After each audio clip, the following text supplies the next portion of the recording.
It hasn't been verified, but I find it so compelling, and I do have one sort of aspect that has kind of been a corroborating testimony about something that might be going on with all of this. So I wanted to tell you about it. So this is Project Paperclip, and these are the, I believe, at least some of the Nazi scientists that were brought over as part of that program.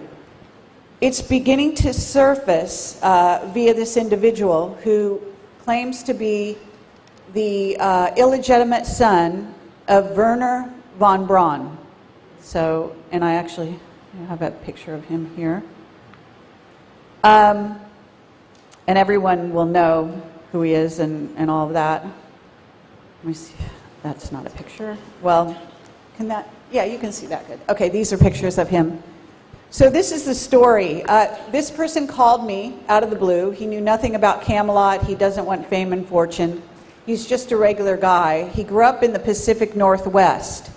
And let me also start by saying that you might have heard me earlier, I think it was today, mention Eureka as the inspiration, the TV show as the inspiration, as a town where a lot of black project scientists, supposedly, it's a TV show about that. They all live and work, called Eureka. It's kind of like a quasi-comedy, which in my view is a mistake. They should have gone down the serious route, but they didn't, of course, want to do that. But I've gotten whistleblower testimony that there is such a town and that it does exist on the border somewhere between the United States and Canada, and that the town actually exists and that it's full of black project scientists, which is quite interesting. Anyway, so the story is that this person contacted me, and he has had a number of anomalous sort of time travel events going on in his life. And one of the first sort of incidents that happened to him, or one of the incidents he was able to tell me about, he was going to school, I think it was high school in the Pacific Northwest, and he was approached by a couple girls who had seen him that weekend on the ski slopes in some mountain nearby. And they were saying it was great seeing you this weekend, et cetera, and he basically said, I've never been skiing on those slopes. And they didn't really, they thought he was joking, so he didn't push the point, but he obviously was making a mental note that there was something strange going on, because these were girls he knew, that knew him, and were convinced that they had seen him on the ski slopes in a nearby ski resort. And he was a skier, so that wasn't so unusual. Then later, he got a job in what is in essence kind of like a Staples type store, but it's not Staples, and it was owned by a sort of local tycoon who had sort of a chain of stores. And apparently that man took something of a liking to him, and then he had another store in which he had another employee, and that other employee ended up to be transferred temporarily to the store he was working at. And he had a couple strange incidents happening in association with that store. And one of them was that he was at the register sort of talking to somebody, and somebody came in from outdoors, and they'd just been out in the back emptying some garbage or whatever it is, and they said, I don't understand, I just saw you outside, how can you be here? And he's had this happen repeatedly to him, and he said, no, I've been here the whole time, and the person said, no, I saw you just outside, you were, they had a uniform, it's just exactly the same, and, he said, I saw your face, it was you, I don't understand, how could that happen? So that was another sort of trigger to this young man, and then it happened a number of times, and so what happened is he befriended this guy, and the reason I'm telling you is that I invited him to come to speak at the conference, but he wasn't ready. And he's somebody, like I said, who is not used to coming and doing anything like this. He just lives a normal life and, so on, sort of. And so then he got to know this other guy that came to work at this store. Okay, what I want is a stick so I can put it on the screen. Okay, great. And I have to, please watch my time because I only want to take a half hour and then I want to take some time to thank everybody. So what happened was he got to know this guy and the guy said to him, hey, why don't we go out and have a drink? And the guys were, he was probably in his, I don't know, 30s, and the guy that he was going to go to the drink with was maybe a little bit older, 35, 40 is what I got. And he basically said, okay, sure. And so he said, but do you mind if we stop at my house right before, you know, we go get a drink? He said, actually, he said, I'd like to go before we go get a cocktail. And at the time, the guy kind of like made a mental note that this is kind of strange because in this era, you don't say, let's go get a cocktail. That's just like old-fashioned, right? So they went to the guy's house and he was waiting in the living room, and then the guy came, after he took a shower, he came in and he noticed while he was waiting that he had a book on his coffee table, and it was a book about NASA. Now, this young man had grown up in a family that was also, I forgot to say, his father was an aerospace engineer. He was adopted. I guess he somehow found out that he was the illegitimate son of Werner von Braun, and, but never did anything about it or whatever. And so what happened was his father had told him, you know, taught him all about NASA and aerospace and all of this, and he was a highly intelligent young man. And I think he was getting a degree in something, I forget what it was. But anyway, so he looked through this book and he noticed that it was also signed by Werner von Braun and sort of autographed. And then he was flipping through the pages and he was looking at a picture of Werner von Braun. And it would look like one of the younger pictures of him. And he suddenly looked at the picture, and the guy came out of his, you know, shower or whatever, and was about ready to go. And he suddenly looked at the picture, he looked at the guy, and looked at the picture, and looked at the guy, and he realized that, he said, wait a minute, you're this guy. And the guy kind of smiled, and he said, yeah, I wondered when you would figure that out. And so he said he was just like blown away, but then, you know, he went and he talked with him and so on. Then he went home and he told his father about this incident that happened, and the father was not even surprised, and he just said, yeah, things like that are going on, and didn't, I guess, tell his son a whole lot about it. But at this point, he was really aware that there was something going on. And then another incident he told me is that he had an apartment where he was renting, and down below there was this guy who had a place and a garage, like in a neighborhood area, and he was kind of the local guy that would hang out in his garage and had photographs on his garage. And he was an older man, you know, I don't know, maybe in his 60s, 70s, and they'd become friends. So he used to go, you know, hang out with him, maybe drink a beer or whatever. And so one day the guy said, you know, I'll be right back, I have to go get something or something, and he was left in the garage by himself. So he started to browse the photographs, like look at them a little closer, and they were from World War II, and they showed Nazi scientist types in the photographs. And he started to look at the faces, and then he realized that one of the people in the photographs was this guy. And so he basically said to him, you know, the guy came back in and he said, hey, I just noticed that this is actually a picture of you. And the guy said, yeah, I guess, you know, I've been around or whatever kind of thing. And then what he said is gradually people started coming into his life that were sort of like part of a club, apparently. And what he found out is more and more is that it seems that they had discovered how to reverse age. That the secret government basically has discovered how to reverse age people, and that there's a whole club of these guys, and that they are, let me go back to the paperclip picture.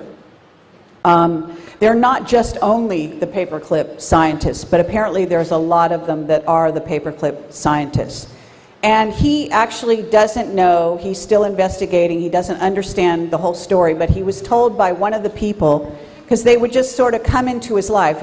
he couldn't go find them or anything, but he would sort of go to these meetings, and suddenly the people would come up to him and they would sort of make themselves known. And they would look just like these certain people from the past. And all of them were very careful. They had very innocuous jobs and names and all of this sort of thing, to where they wouldn't be discovered, but that it was a cover, and that they were actually working on things, very sophisticated scientific things that they had done in the past, but they were now sometimes holding jobs that were just like your average kind of job, whatever it was, and just living those kinds of lives just as covers.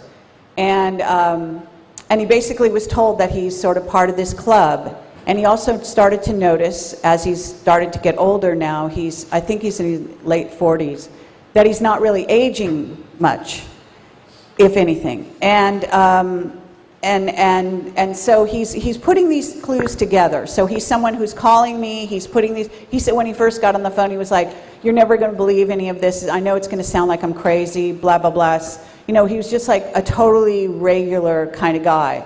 And, you know, I said, well, you'd be surprised at what I believe or listen to, you know, because and he knew nothing about Camelot. He just said he happened to be surfing around and looking for, you know, kind of maybe some ideas or something, and he saw the name Project Camelot, so he came to my website, and then he contacted me certain ways that I'm not going to reveal. Anyway, it ended up that I have this intuition now. When somebody writes to me, I can tell when I'm getting a communication from somebody who has actually something to say that might be interesting, and I do sometimes give them my phone number so they can call me. He called me like completely out of the blue, and I just ended up sort of sitting in a parking lot talking to him for like 2 or 3 hours to hear his story. Now, I can't tell you that it's true, but I can tell you that he's very unassuming, and that he's interested in finding out what is going on, but that he's had multiple of these, some people might call doppelganger things, or some kind of thing where he could have been cloned, or something. He doesn't even know. All he knows is that these incidents keep happening to him in his life, and that he had this certain thing going on, this relationship with Werner von Braun and the Nazi scientists. Now, and that it looks like they may be, and he was told they were reverse aging, and that they have discovered the technology to do that. Now, the place where I got a very interesting synchronicity is to do with this man, Enrico Fermi. Now, so I think I've said everything more or less. This is not my story. I'm doing it by memory because I didn't write it down or anything, and I didn't record it. But he is writing a book, and he has found someone to help him write the book. And he has also asked me to try to find him somebody who can give him more information about this. So let me say this, because I guess we're taping this and it's going out over the internet, that if there is anyone out there who knows what I'm talking about and has some inside knowledge about this, he feels like he needs more technical information as to how this could have happened. And I suggested that perhaps that the timelines, that there was some merging of timelines, so that we are simultaneously incarnating in multiple timelines simultaneously. And my understanding is there's at least 12 of us. Now, there may be multiple copies, but my understanding is there's 12 simultaneous incarnations, at least on this level. And that means that you could have a person who is you, and I've actually had a dream myself where I passed myself in my dream. I was a younger version of me, and that other person didn't notice me, but I noticed them, and I knew it was me. And I woke right up after that, and I realized, and I said to myself, but you're not supposed to meet yourself in a dream, you know, you're not supposed to do that, but it technically, anyway, it was one of those kind of time travel type things. So it makes me predisposed to maybe consider the possibility that the military-industrial complex could be either doing soul transfer, which I know the gray technology has the ability to do, which is to take a body, you know, and it's said that many of the presidents, for example, are, and leaders have been replaced and so on. I mean, Kissinger being one and others. A lot of times they say, though, that clones that do replace individuals where they do that soul transfer are temporary bodies and they don't last very long. So this seems to be another phenomena. This actually does seem to match up with some of the longevity work that they would have done. And people have to understand that part of this investigation into time travel also has to do with the Anunnaki and their obsession with long life, okay, with extending the lifespan. And there is in the Black Project area a complete obsession with this aspect as well, having to do with using things like monatomic gold, which is something I believe that the Anunnaki have used for a number of years to prolong their own lives, and that taking it, ingesting it, the actual, you have to use the exact right kind of monatomic gold, so it's not just any, is one way to help prolong life. The other thing is that the Anunnaki, as many of you know, will live to around 1,000 years. So there is a way to, we have a block within our DNA. It is said that they actually altered our DNA strand. This is what the Anunnaki did back in the days that Sitchin talks about. And I've gotten multiple verifications that Sitchin's information doesn't mean it's all correct, but a large part of it is correct. And I have been on the tail or trail of the Anunnaki for quite some time. Anyway, Enrico Fermi. So Enrico Fermi is another scientist, and I guess many of you will know who he is. He was involved in what you call the Manhattan Project and other things, the bomb, creating the atomic bomb, etc. So now this is going to be a weird transition for you, but you have to understand that in my job, what I do is I keep an open mind. That's the absolute bottom line. So I don't rule anything out. I just listen. And what I'm doing is I'm always collecting data, I'm cross-correlating, and I'm doing what basic good intelligence agents always do, and this is what Camelot does. We don't just take whistleblower testimony and run with it, but we take it and then we wait to see if we get some cross-correlation from completely unrelated sources. If we get 3 or more correlations, then we know we're on the right track. Now at this point, I've only got 1 correlation coming through, aside from the one that I'm talking about, which leads me to believe that there are some grains of truth in this guy's story, and there may be more than that as well. And the reason I'm saying that is because this came from a completely unrelated source who didn't know I had this whistleblower or anything about that. And that is Bernard Mendez, Bernie Mendez, who is not, that's actually not his real name. Now, I've interviewed him on my radio show, recently in fact, but I interviewed him offline and got a much better interview with him than the one he did live, in which he was talking to me very late at night, and sometimes people tend to be a little more forthcoming, you know, very late at night, I've found. And as I talk to many whistleblowers very late at night, so for the people that are tapping my phones, they know that already, but I'm sure they can, you know, this sort of, the agencies that maybe aren't being as vigilant as they need to be, that's a tip I'm sure you'll pick up on. No, but, you know, so what happens is, so we're chatting into the night, and he's telling me his story, and actually he revealed a lot. And that's why when yesterday we were on the panel, I was saying that I find that his story is an indication of mind control. And I can say that in 7 years at Camelot, and even before that, and partially because I'm an intuitive, and my intuition proves right, much more than almost 90%. So at this point, I tend to listen to it very seriously. And what happened with him is that he was talking to me about an incident that he had, and it involved running into Enrico Fermi and meeting him and having conversations with him. And this was several years ago, but the man died in 1954, I believe it is exactly.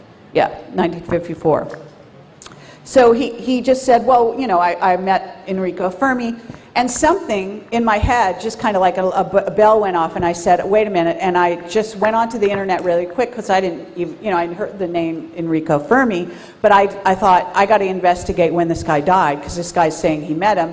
And normally you wouldn't do that anytime somebody says a name, you know, like I met him and talked to him, blah, blah, blah, and they're going on with their story. But I intuitively just thought, wait, I got to see how long, if this guy, you know, was dead when he says he's talking to him. Sure enough, he was supposed to be dead. And so this was like he met him in the 1970s or 80s. And as part of this supposed time travel project that he was chosen as a young man, he was actually chosen as a child. Thank you. 15 minutes to 6:30? Oh, wow.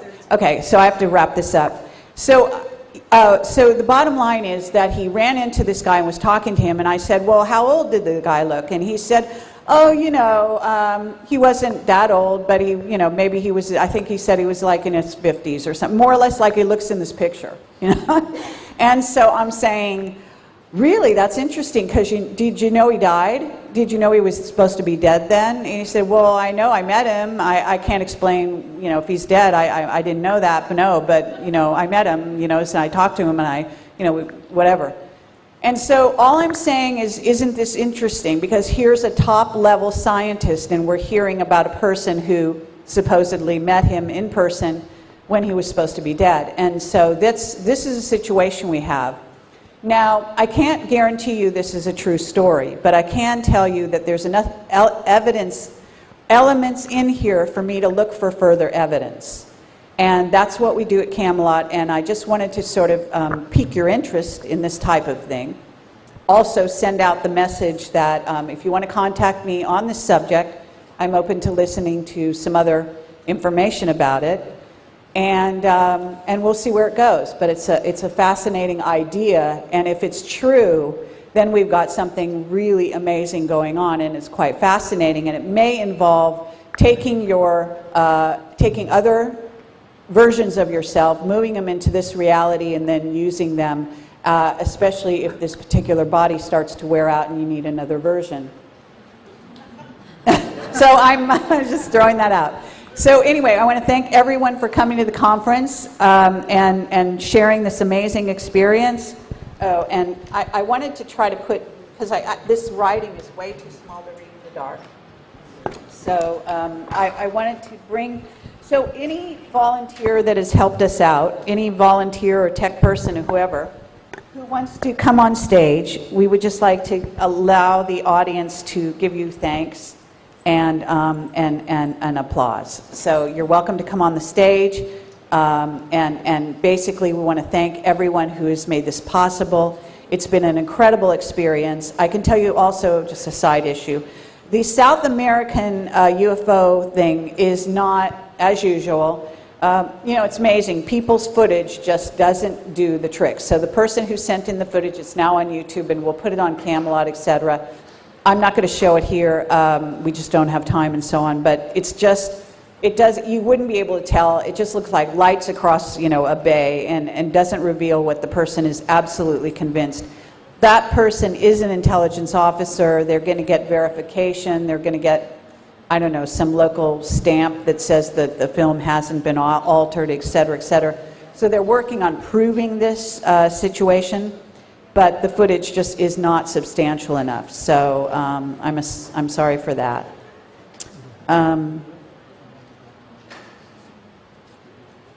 The PDF, yeah. Okay.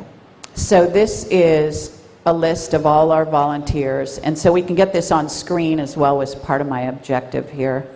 I guess the writing's small, so we can fit it all in one page.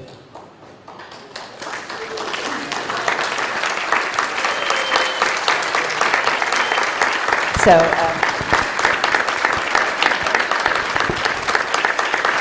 so I'm just going to scroll through this. Of course, Tommy Hansen and Dan Bender, who have been working the tech, as well as the tech people, which we'll probably get to their names later. Sorry for the mic thing. Madison Eli has been invaluable. She's been my event coordinator and planner. You've seen her around. All of the volunteers have really done a stellar job. Sandy Chasteen, probably going to sort of ruin the last names, not pronounce them right. Meredith Wallako, Linda Norris, Damaris Justamente, however you say that, Jerry Avalos, Robin Benatti, Dan Bender, as I mentioned, Tony Bird, and also I want to thank Anthony Sanchez for contributing some of his equipment to this effort and his skills as well. Tony Bird, Cordia Bluestein, Patrick Bosques. Anyway, I'm not going to read all of these names, but here you see that we did have a substantial list of volunteers helping out either one day or another day, or maybe all 3 days in some cases, and also Stephen D. Kelly for helping with security behind the scenes, and thank you very much for that. I want to say that please do encourage people, as we mentioned, to go online, to purchase the DVDs. We will try to make those available soon on our site as well. There will be a post-conference stream that's going to be available for a discount. So obviously that we're at the end of the conference, and DVDs of the individual speakers are available for $10 in the back of the vendor area against the glass wall, and $70 for the entire conference. So if you want collector's items and you want to get them here and now, that's the way to go.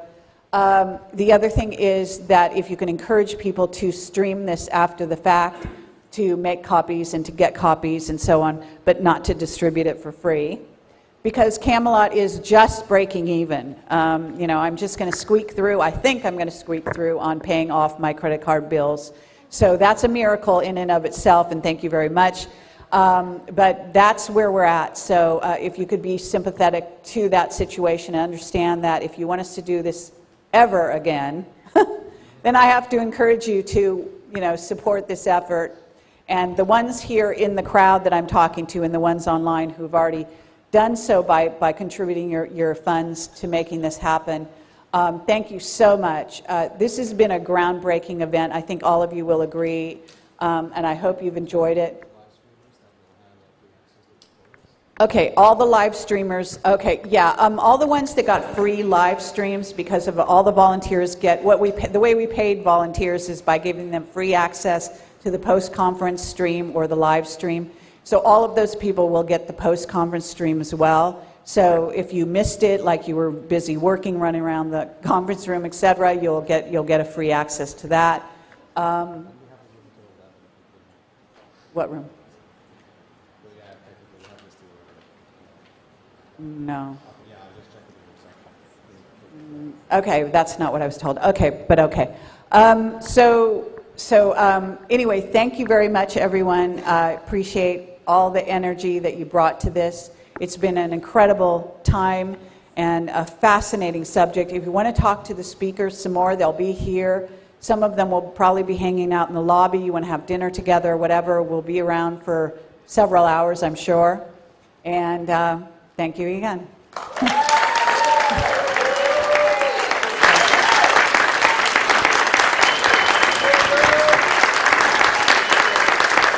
And thank you, Alan Steinfeld, as well. It was really a lot of fun and a great education. Thank you all for being here, too.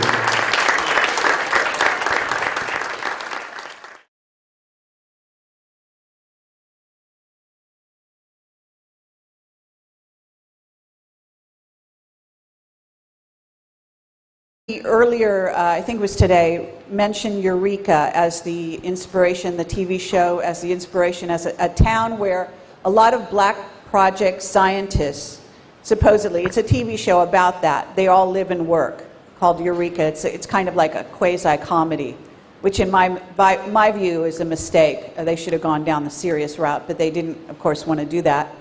But I've gotten whistleblower testimony that there is such a town, and that it does exist on the border somewhere between the United States and Canada, and that the town actually exists, and that it's full of black project scientists, which is quite interesting. Anyway, so the story is that this person contacted me, and he has had a number of anomalous sort of time travel events going on in his life. And one of the first sort of incidents that happened to him, or one of the incidents he was able to tell me about, He was going to school, I think it was high school in the Pacific Northwest, and he was approached by a couple girls who had seen him that weekend on the ski slopes in some mountain nearby. The illegitimate son of Werner von Braun. So, and I actually have a picture of him here. And everyone will know who he is and all of that. Let me see. That's not a picture. Well, can that? Yeah, you can see that good. Okay, these are pictures of him. So this is the story. This person called me out of the blue. He knew nothing about Camelot. He doesn't want fame and fortune. He's just a regular guy. He grew up in the Pacific Northwest. And let me also start by saying that you might have heard me. It hasn't been verified, but I find it so compelling. And I do have one sort of aspect that has kind of been a corroborating testimony about something that might be going on with all of this. So I wanted to tell you about it. So this is Project Paperclip. And these are the, I believe, at least some of the Nazi scientists that were brought over as part of that program. It's beginning to surface via this individual who claims to be, and they were saying it was great seeing you this weekend, et cetera, and he basically said, I've never been skiing on those slopes. And they didn't really, they thought he was joking, so he didn't push the point, but he obviously was making a mental note that there was something strange going on, because these were girls he knew, that knew him, and were convinced that they had seen him on the ski slopes in a nearby ski resort. And he was a skier, so that wasn't so unusual. Then later, he got a job in what is in essence kind of